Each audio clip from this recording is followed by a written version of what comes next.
माने के धारा मिक्स बाय रोशन यादव लावो है बड़ी सुहाना गलिया माने के धारा लावो है बड़ी सुहाना अगे कैसन मरद मिलल चौड़ी की मिलल या बारा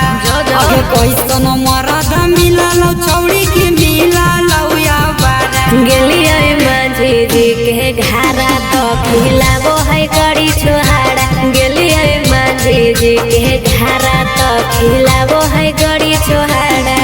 अगे ऊपर से नीचे मोटाइए के नहीं पैनी दही बारा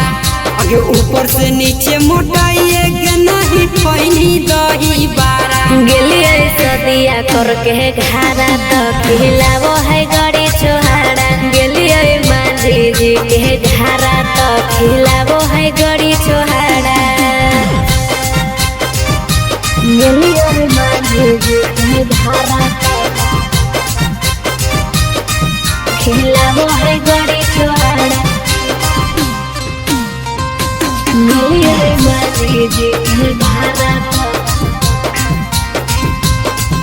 खिलावो है गड़ी छोहाड़ा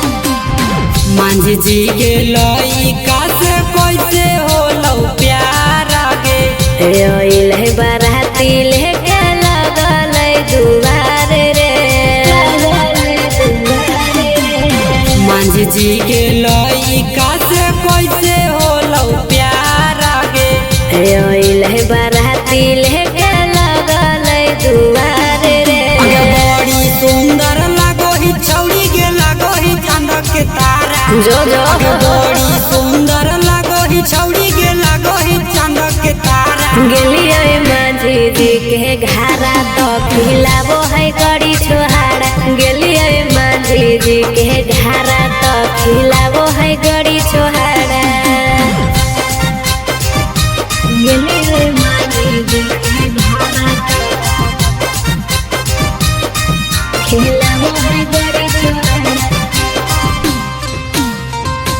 गलिया माझी जी के घारा खिलावो है गड़ी छोहाड़ा रौशन पीछा कैल कौ देनी नहीं भाओगे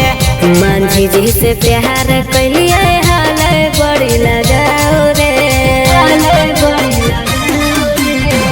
करन पीछा कैल कौ देनी नहीं भाओगे